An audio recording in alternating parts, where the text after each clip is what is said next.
오늘은 주의 이름을 부르는 자는 구원을 받으리라 라는 제목으로 말씀을 전하겠습니다. 우리 기독교는 한마디로 구원의 종교라 말할 수 있습니다. 구원에 대해서 분명히 말씀해 주는 종교는 오직 기독교밖에 없습니다. 여러분, 우리가 이 세상에서 아무리 행복하고 잘 살아도 평화롭게 서로 사랑하고 산다 할지라도 죽음으로써 끝난다면 이거보다 험한 일이 어디 있겠느냐 하는 것이죠. 죽음으로 끝난다면 이 인간이 도대체 왜 사느냐? 이거보다 험한 일이, 참 자살하기 딱 좋은 그런 세상을 우리가 지금 살아가고 있습니다. 여러분, 죽음 이후의 문제를 분명하게 대답해 주는 종교는 오직 기독교밖에 없음을 절대로 잊지 마시기 바랍니다. 여러분, 유교의 내세관이 있습니까? 죽으면 어떻게 됩니까? 공자에게 물었더니, 아니 지금 사는 일도 모르는데 죽은 다음에 내가 어떻게 알아? 내세관이 없습니다. 절대신, 귀신은 있죠. 그런데 절대신은 없어요. 종교라고 할 수 없죠. 유교는 엄밀한 의미에서. 불교는 어떻습니까? 내세가 있긴 있어요. 극락이라고. 그런데 극락은요, 영원히 사는 것이 아니에요. 극락에서 어떻게 살았느냐에 따라 가지고 또 동물로 태어나고 또 사람으로 태어나는. 그리고 불교는 특별히 절대 신이 없습니다. 믿는 신이 없어요. 자기가 신이라 그러죠. 불교도 마찬가지로 사실은 엄밀한 의미에서 종교라고 말하기 어렵습니다. 이슬람교 어떻습니까? 그 알라, 무서운 분이에요. 그분은 자비와 사랑의 분이 아닙니다. 아주 공포를 주는 그런 분이죠. 이슬람에서 가는 천국, 거기는 모든 남성에게 72명의 처녀가 주어진다라고 그렇게 얘기를 합니다. 그 72명의 여성은 또 어디서 난 겁니까? 참 황당하기 그지없는. 제가 가장되이 말씀드리는 것이 아니라 제가 불교 책을 보고 유교를 보고 이슬람 책을 보고서 제가 말씀드리는 거예요.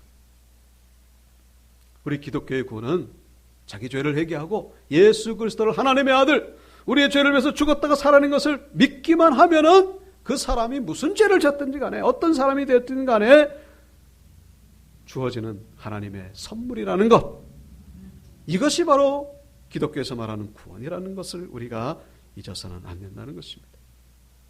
믿으십니까? 믿기만 하면은 주어지는 하나님의 은혜, 하나님의 선물, 그것이 바로 이 기독교의 구원인 것이죠. 오늘 보면 이 로마서는 바울이 썼죠. 바울 마음속에 한 가지 걸리는 게 있습니다. 이방 지역에 나가가지고 지금의 터키 지역, 그리스 지역, 로마까지 가가지고 복음을 전했습니다만 늘 마음속에 한 구석에 남아있는 짐이 있었습니다. 그게 뭐냐면은 이스라엘 백성들 도대체 왜 저렇게 구원을 못 받을까?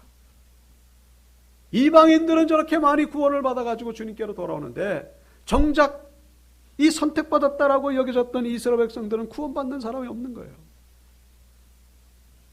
그래서 오늘 1절에서 그렇게 말씀하고 있죠. 1절에 보시면 형제들아 내 마음에 원하는 바와 하나님께 구하는 바는 뭡니까? 이스라엘을 위함이니 곧 그들로 구원을 받게 함이라. 이 말씀만 가지고도 우리는 분명히 알 수 있죠. 이스라엘 백성들 가운데에 구원에 대해서 분명히 알고 있는 사람들은 거의 없다. 구원을 받은 사람들도 거의 없다. 그런 얘기죠.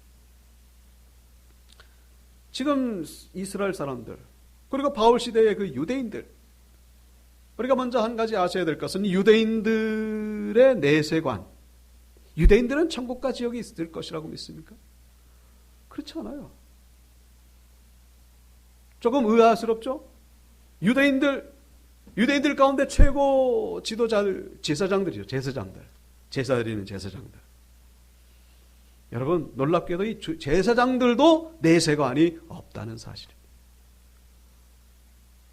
제사장들이 속한 그 파를 사두개파라 그러죠. 사두개파.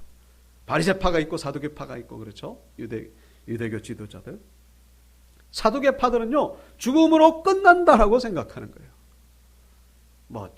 천국이니 지옥이니 그런 거 없고, 천사도 없고, 참 황당하게 그지없죠. 그럼에도 불구하고 이 유대인들이 그렇게 죽으라고 지키는 거 있습니다. 그게 뭡니까? 율법을 그렇게 죽으라고 지키고 있어요. 과장된 표현이 아니에요. 요즘은 물론 뭐 이 번제나 뭐 속죄제나 뭐 짐승을 잡아가지고 드리는 제사 이런 건 안 드리지만요. 여전히 지금도 이스라엘 백성들은 율법 지키라고 거기에 목을 베고 있어요. 과장된 표현이 아니고 그 대표적인 것이 안식일이죠. 안식일법. 613가지. 그러니까 창세기 첫째 계명이 뭐냐면 613가지 가운데 첫 번째가 생육하고 번성하라.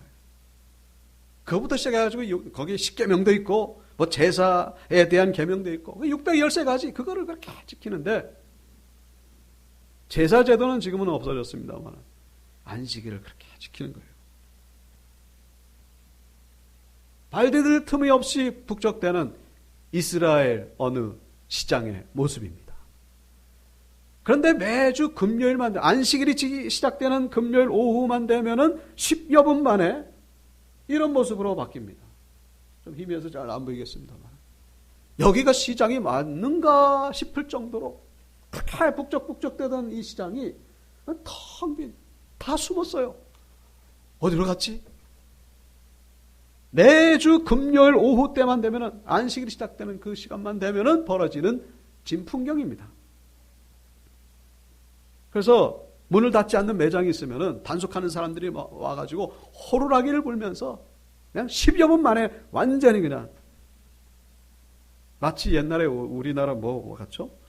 통행금지 되면은 사이렌 불면서 그냥 쥐 한 마리도 다니지 않는 그런 모습. 지금도 그러고 있다는 거예요. 빙산의 일각이죠. 안식일법은. 그 외에도 얼마나 많이 그런 율법을 지키고 있는지. 그래서 이러한 모습에 대해서 오늘 본문 2절에는 하나님께 열심이 있으나 열심으로 따진다면요. 둘째가라면 서러울 정도로. 그런데 문제는 뭐예요? 올바른 지식을 따른 것이 아니다. 잘못된 지식이다. 가장 큰 문제는 뭡니까? 저렇게 율법을 지키는데 왜 지키느냐? 의를 얻으려고. 구원을 얻으려고. 참 모순되기 그지없죠. 아니 내세관도 없으면서 도대체 무슨 구원을 받으려고 율법을 지키는 것도 우습지만은 그런 모습도 우습지만은 그 내세를 믿지도 않으면서도 그렇게 율법을 지키는 그냥 지키는 거예요. 그냥 뭣도 모르고.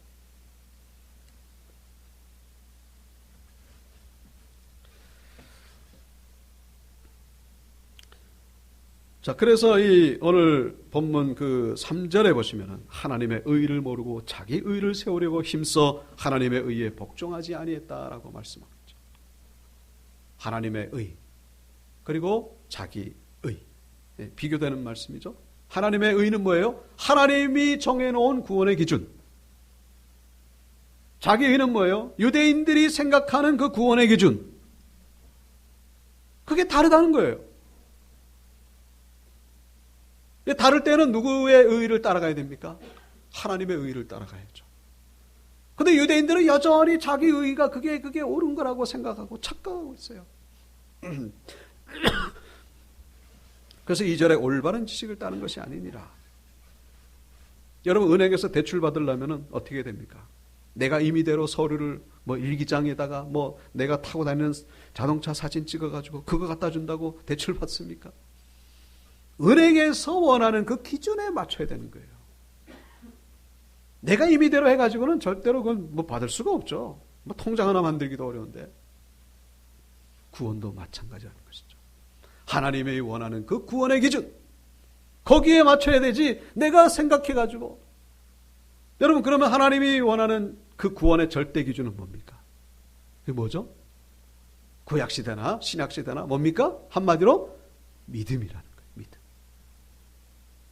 구약시대 때는 율법을 지켜가지고 구원을 얻고 신약시대 때는 믿음을 가지고 구원을 얻고 그게 아니라 구약시대 때나 신약시대 때나 뭐라고요? 한마디로 믿음이라는 거예요. 믿음.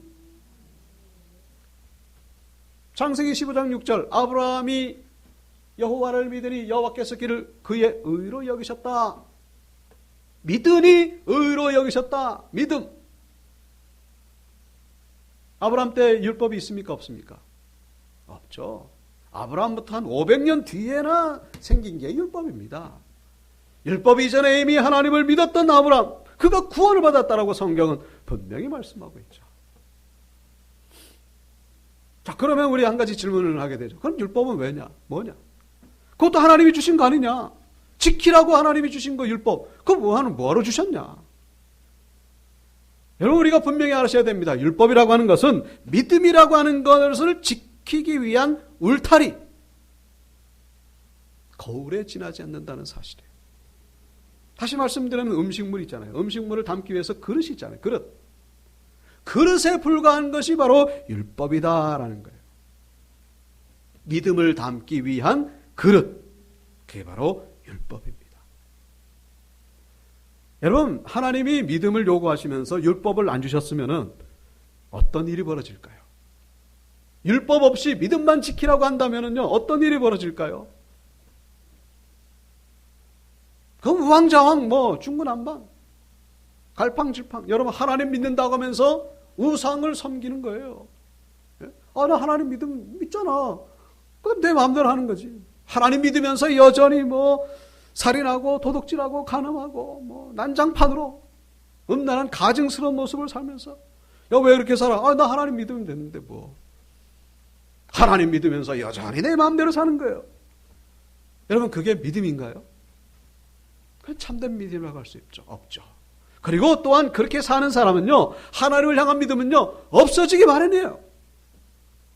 우리가 죄를 짓지 말아야 되는 이유 가운데 하나는요, 죄를 지으면요, 믿음이 확 떨어집니다. 믿음이 온데간데 없이 사라집니다. 그 믿음을 지켜내기 위한 그 최소한의 그릇, 울타리. 믿음이 잘못된 믿음이 되지 않도록 하기 위해서 주신 것, 그게 바로 율법이라는 거예요. 율법. 그래서 십계명 나 외에 다른 신을 섬기지 말고 이렇게 해라 저렇게 해라, 어떤 세부적인 지침이 있는 거예요. 믿음이라고 하는 세부적인 지침. 그러니까 율법도 중요하죠. 그런데 그 율법을 지켜가지고 구원을 얻는 것은 아니라는 거예요. 형식에 매여 있는. 여러분, 컵에다가 우유를 따라가지고 줬으면요, 그 우유를 마셔야지. 이 컵을 짜그닥 씹고 있다면, 컵을 먹고 있다면 이게 얼마나 황당한 일이겠습니까? 유대인들이 지금 그러고 있다는 거예요. 믿음이 중요한 걸 모르고 그냥 형식에 매이고 외형에 매이고 율법에 매이고 그 율법을 가지고 지금 구원을 얻겠다라고 생각하니 바울이 보기에 얼마나 안타까운 모습이겠는가. 잘못된 열심, 지식을 쫓지 못한 그런 모습. 그래서 로마서 3장 20절 뭐라고 말씀하십니까? 율법의 행위로 그의 합해 의롭다 하심을 얻을 육체가 없나니. 율법의 역할은 뭐예요? 죄를 깨닫게 하기 위함이다. 이렇게 하면 안 된다, 저렇게 하면 안 된다, 그러면 안 돼, 글로 가면 안 돼, 그렇게 해야 믿음을 잘 지킨다 라고 말씀해 주시는 거예요. 율법은 보조 역할이에요. 보조 역할. 믿음, 구약시대 때도 믿음, 신약시대 때도 믿음, 여전히 동일하신 하나님. 여러분, 율법이 구원의 기준이 되지 못하는 더 중요한 이유가 있습니다. 그게 뭘까요? 세상 그 누구도 이 613가지 율법을 온전히 지킬 수 있는 사람은 있다 없다? 없다는 거예요. 한 사람도 없다는 거예요. 율법이라고 하는 것은요, 612가지 지키다가 하나 어기면요, 그거 다 무효가 되는 거예요.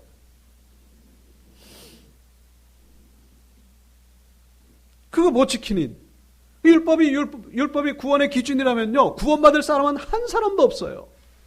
율법은 구원의 기준이 될 수가 없다는 것이죠. 그러면 우리는 율법을 안 지켜도 되느냐? 율법 안 지켜도 됩니까? 안 지켜도 되죠. 율법은 안 지켜도 됩니다. 그래서 4절에 뭐라고 말씀하고 있죠? 4절, 그리스도는 모든 믿는 자에게 의를 이루기 위하여 뭐의 마침이 되시니라? 율법의 마침이 되시니라. 율법은 끝났다. 율법은 이제 끝났다. 우유를 먹었으면 그거 버려야죠. 그거 없어도 돼요.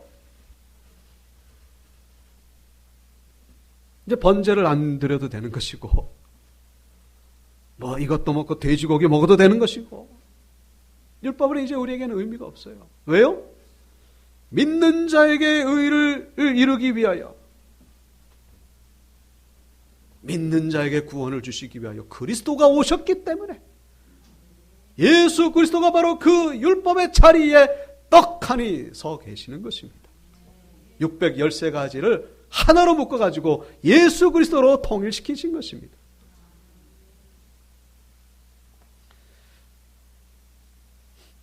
제가 이번에 성전 이전하면서 책을 좀 정리를 했습니다. 제가 한 300~400권 정도 있었는데 다 정리를 했습니다. 사택에도 없고 교회도 없어요. 그거 다 버렸나? 버린 것이 아니라 요만한 디스크에다가 넣었어요. 그러니까 스캔을 떠가지고 이제 그 파일로 만들어서 요만한 데다 넣었죠. 여기에 지금 1000권에 가까운 책이 들어있습니다. 이사할 때도 간단하죠.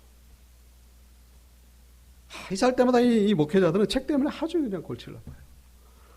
근데 이걸 가지고 딱 들고 다니니까 이건 뭐 어디를 갔었는지 볼 수 있죠. 그 수많은 책이 하나로 통일된 거예요. 여러분, 이것과도 비교할 수 없는 큰 은혜가 바로 율법을 예수 그리스도로 통일시키셨다는 사실입니다. 예수 그리스도 바라보면요, 그럼 율법은 끝난 거예요. 율법의 마침이 되시니라. 율법은 지킬 필요가 없습니다. 그러면은 우리는 십계명 안 지켜도 되냐? 예수만 믿으면 되니까 뭐 십계명 안 지켜도 되느냐? 여러분, 예수님이 우리에게 무슨 계명을 주셨죠? 새 계명을 주셨습니다. 율법은 안 지키는데 우리는 새 계명을 지켜야 돼요. 그 새 계명이 뭡니까? 사랑하라는 것입니다. 한마디로 사랑. 그 613가지가 얼마나, 그것도 그 세부적인 거 따지면요, 수천 가지예요, 수천 가지. 그걸 한마디로 뭐예요? 사랑이라. 1000권에 달하는 책을 여기다 딱 넣은 것. 이것과 같이. 간단한 거예요. 사랑. 여러분, 하나님을 사랑하는데 우상을 섬길 수 있습니까? 하나님을 사랑한다고 하면서 예배를 그냥 멋대로 드릴 수 있습니까? 하나님 이웃을 사랑한다고 하면서 마음대로 그냥 거짓말하고 살인하고 그렇게 할 수 있습니까? 여러분, 이 간단해진 것 같지만요, 어떻게 보면 이게 더 범위가 무궁무진하게 확대된 거예요. 그전에는 뭐 그냥 겉으로만 그냥 율법 지키면 그걸로 끝났지만요, 그렇지가 않습니다. 새 계명은 뭐예요? 이게 성령의 법이죠. 성령의 법. 매 순간마다 내 뜻대로 하는 것이 아니에요. 매 순간마다 성령이 감동해 주시는 대로 너 그렇게 하면 되느냐? 너 그렇게 살면 되느냐? 여러분, 율법 지키는 것보다 말로 할 수 없이 더 거룩해지는 것이고 더 은혜스러워지는 것이고, 우리는 사랑의 계명을 쫓아가는 자들이 되었다는 사실. 우리 온유교회 성도님들, 율법의 매인 자들이 아니라 성령의 사람들 되시기를 주의 이름으로 축원합니다. 성령의 인도를 받는 자들이 되어야 된다는, 그게 바로 예수 믿는 자들의 모습인 것이죠. 예수 믿으면서 그 새 계명을 지킨다고 하면서 이 신앙생활 마음대로 하는 것이 아니다라는 것이죠. 자, 5절을 잠깐 보시겠습니다. 모세가 기록하되 율법으로 말미암는 의를 행하는 사람은 그 의로 살리라 하였거니와. 율법으로 말미암는 의를 행하는 사람은 그 의로 살리라 하였거니와.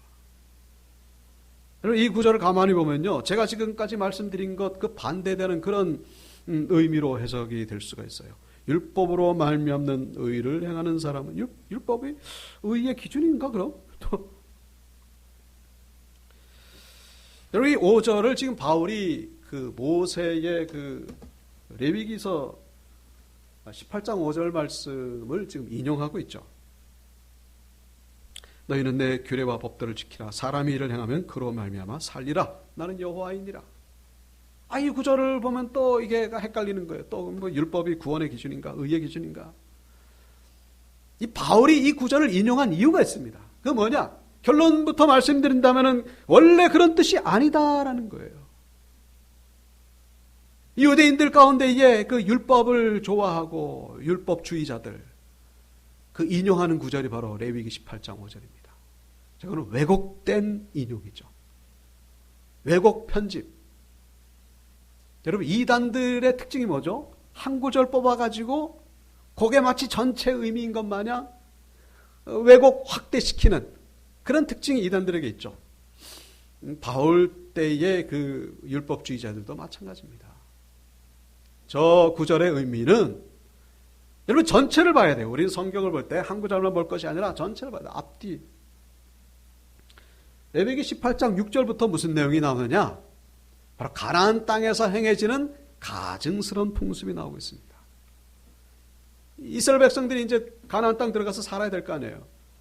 근데 들어가기 전에 미리 하나님이 알려주신 거예요. 그 가나안 땅 들어가면은 이러이러한 모습들이 있다. 따라가지 마라. 그 가증스러운 게 뭡니까?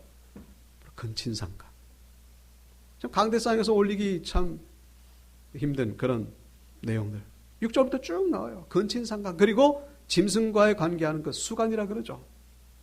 그런 것들. 하나님 보시기에 사람 보기에도 아주 가증스러운 그런 것 따라가지 마라. 그런 것 따라가지 말고 따라가야 될 건 뭐예요? 규례와 율법을 지키라. 그런 얘기죠. 그러면 너희가 살리라. 그런 얘기예요. 가증스러운 풍습을 따라가지 않고 하나님의 법을 따라가면 산다. 그런 얘기지. 이 율법이 구원의 기준이 된다는 의미가 아니라는 것을 바울이 다시 한번 강조하고 있는 거예요.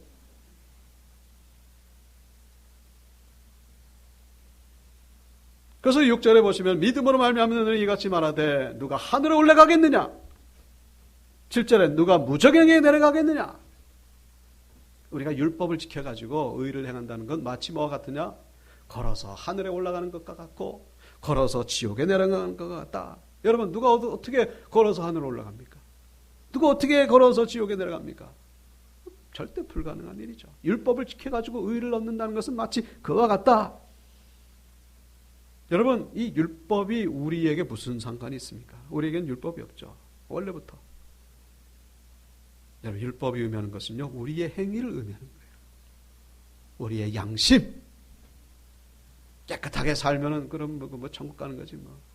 아유 저 교회 다닌다면서도 참 그냥 젖다구로 살아가지고 물론 그런 건 우리가 반성해야죠.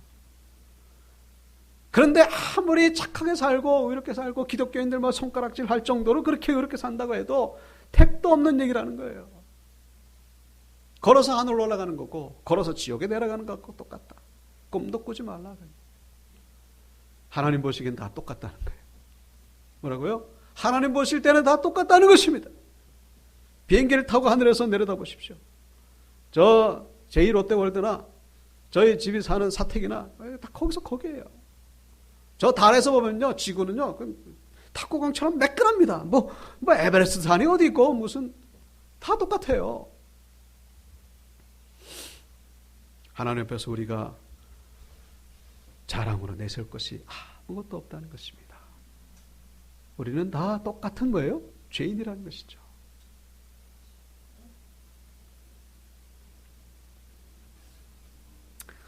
그래서 여기 9절에 말씀하고 있죠. 내가 만일 내 입으로 예수를 주라 시인하며 또 하나님께서 그를 죽은 자 가운데서 살린 것을 내 마음에 믿으면 어떻게 된다? 구원을 받으리라. 믿습니까?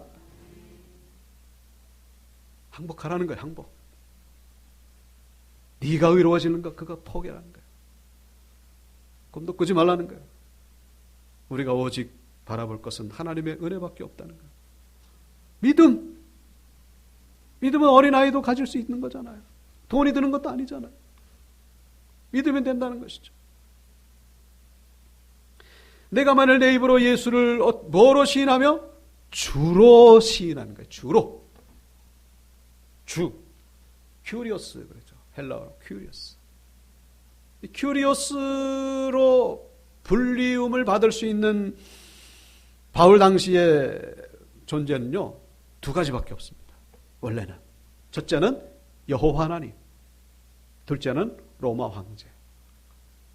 여호와 하나님 주, 그게 무슨 의미냐? 여러분 이 바울 때의 성경은 구약 성경밖에 없었죠. 그때는 신약 성경이 없던 때입니다. 구약 성경. 구약 성경은 뭐로 쓰여졌다고요? 어떤 언어로?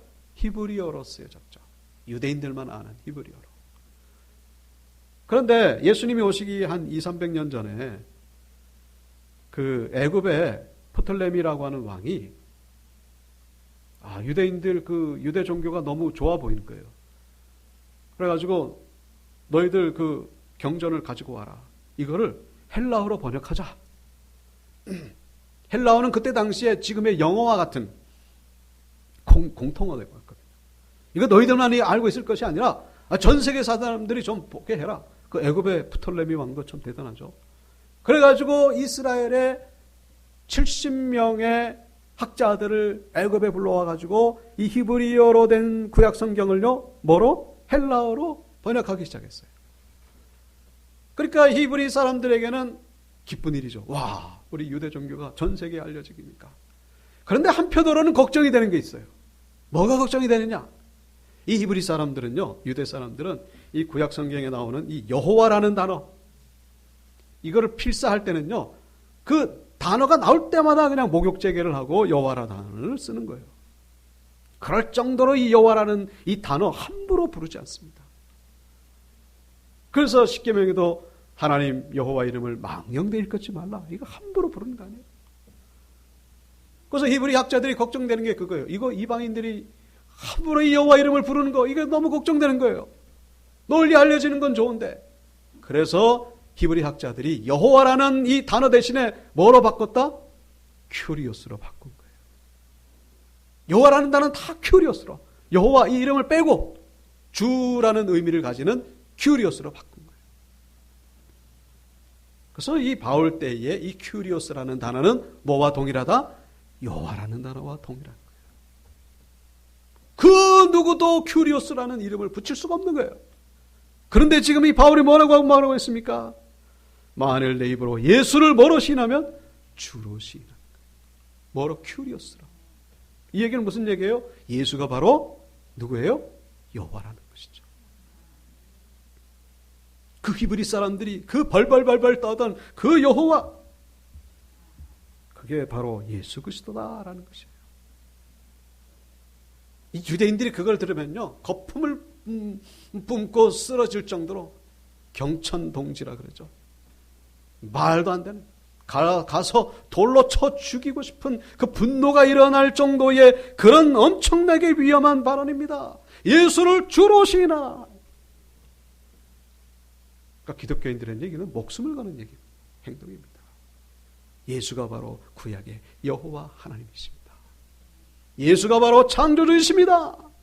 그렇게 고백할 때에 구원을 얻게 된다는 거예요.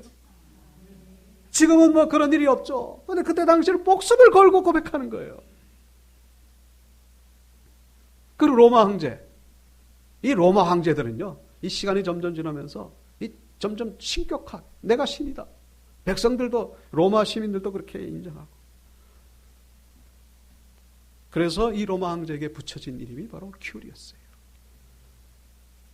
그러니까 유대인들과 이 로마 이 시민들 간의 그 갈등은요, 엄청난 거죠. 이스라엘은요, 이 폭동이 일어날까봐 전쟁 긍긍하는 것, 다른 데보다 더 이 위험한 곳이 바로 이스라엘이었어요. 그러니까 기독교인들이 예수를 주로 시인한다는 것은 로마 사람들의 입장에서 보면 뭐예요? 반역죄죠. 저것들이 감히 로마 황제에게만 붙여야 될 호칭을 니네가 예수를 주라고 그렇게 고백해. 반역죄는 뭐예요? 십자가의 처형입니다. 십자가. 예수님만 십자가 돌아가신 게 아니라 그때 당시 십자가로 죽은 사람이 엄청나게 많아요. 예수를 주로 시인한다는 것, 목숨을 거는 일입니다.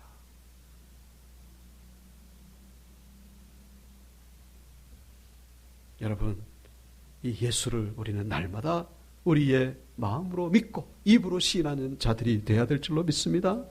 그럴 때 구원의 은혜가 우리에게 임하게 된다는 거예요.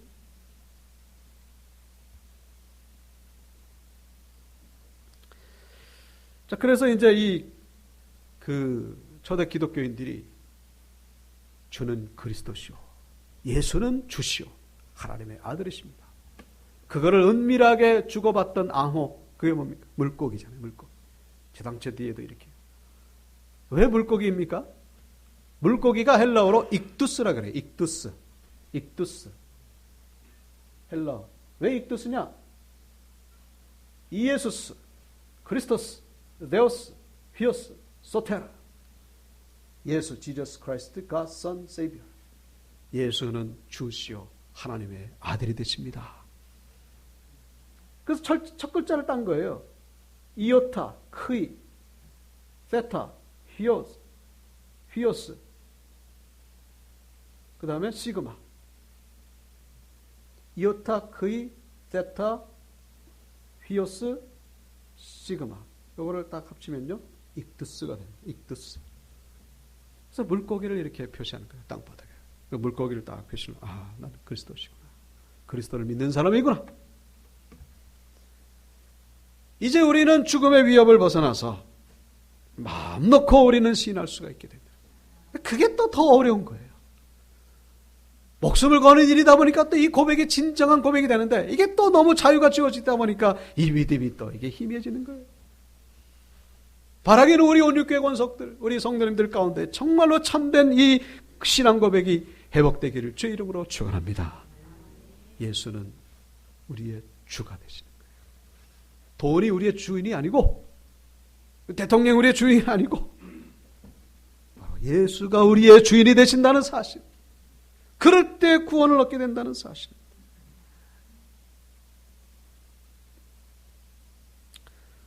자, 그래서 10절 사람이 마음으로 믿어 의에 이르고 입으로 시인하여 구원에 이르느니라. 이 10절 말씀은요, 외워야 돼요. 마음으로 믿어 의에 이르고 입으로 시인하여 구원에 이르느니라. 11절 성경에 이르되 누구든지 주를 믿는 자는 부끄러움을 당하지 아니하리라. 유대인이나 헬레인이나 차별이 없음이라 한 분이신 주께서 모든 사람의 주가 되사 그를 부르는 모든 사람에게 부요하시도다. 13절 다 같이요. 누구든지 주의 이름을 부르는 자는 구원을 받으리라. 아멘. 이 말씀은 요엘서에 나오는 말씀을 인용한 겁니다. 주의 이름을.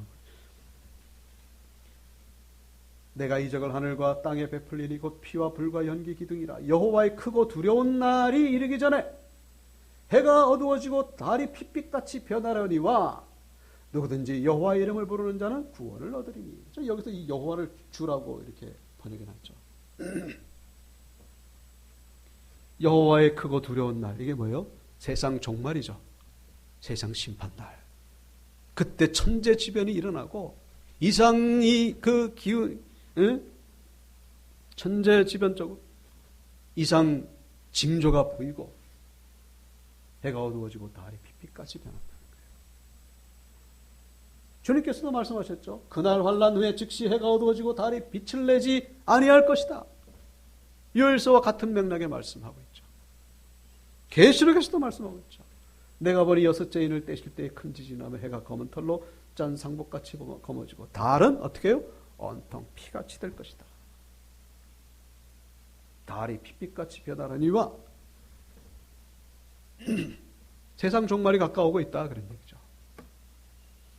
코로나가 어떻게 종식될 기미를 보이지 아니하고 저 아프리카 지역에 델타 변이보다 더 강력한 변이가 지금 나와가지고 해당 국가와 지금 입국을 차단했다고 하는 기사를 아마 다들 보셨을 겁니다. 제가 작년에도 말씀드렸죠. 코로나 없어진다고 해서 안심할 게 아니라 더 강한 것이 분명히 나온다. 제가 말씀드렸죠. 여러분, 그건 제가 예언자가 알아서 그런 게 아니고 신앙 있는 사람들은 누구나 할 수 있는 거예요. 세상은 점점 더 이상한 방향으로 가고 있다는 사실. 주님이 오실 날에 가까우고 있다는 사실을 우리가 잊지 말아야 된다는 것이죠. 이것을 평범하게 보지 마시고, 물론 무슨 자연적인 어떤 그런 이상인 것 때문에 그렇게 바이러스가 생기겠죠. 그러나 그걸 영적인 시각으로 우리가 볼 수 있어야 된다는 것이죠. 이 코로나 때문에 신앙이 떨어지는 사람이 있고, 이 코로나 때문에 더욱더 하나님께 간절히 부르짖는 사람이 있습니다. 왜 그렇습니까 도대체? 우리는 어디에 해당됩니까? 그 날이 가까울수록 우리는 뭐 해야 된다는 거예요? 주의 이름을 부르는 자가 되어야 된다는 것입니다. 주의 이름을 부르는 자는 구원을 얻게 된다. 여러분, 우리는 개인의 종말만이 아니라 세상의 종말도 준비하는 자들이 되어야 된다는 것이죠. 죽은 다음에가 아니라 그 죽기 전에 주님이 오실 수도 있어요. 그건 언제인지 모릅니다. 그건 저는 모르죠. 성경에도 모른다고 말씀하세요. 하나님 아버지만 알고 계신다고 하셨으니까. 분명한 사실은 그날이 가까이 오고 있다는 사실이에요. 그래서 우리는 계속해서 뭐를 불러야 돼요? 주의 이름을 부르는 자가 되어야 된다는 것이죠. 주의 이름을 불러야 됩니다. 부르는 시간이 뭐예요? 그게 바로 기도의 시간이죠. 기도 시간에 주님을 부르는 것이고, 찬송하면서 주님을 부르는 것이고, 예배를 드리면서 주님을 부르는 거예요. 주의 이름을 부르는 자는 어떻게 된다? 구원을 얻게 된다. 노아홍수 심판 때 여러분 예배 없습니다. 그 수많은 사람들을 다 전멸당하고 8식구만 딸랑 살아남았잖아요. 인간적으로 생각하면 도저히 그래도 좀 이렇게 좀 주의 이름을 부르는 자와 부르지 않는 자, 그건 하나님은 칼같이 자르신다. 이건 어려운 게 아니기 때문에, 이 어려운 거라면 그 하나님이 봐주시기도 하겠죠. 주의 이름을 부르는 것이 어려운 것이 아니기 때문에. 말씀을 마치겠습니다.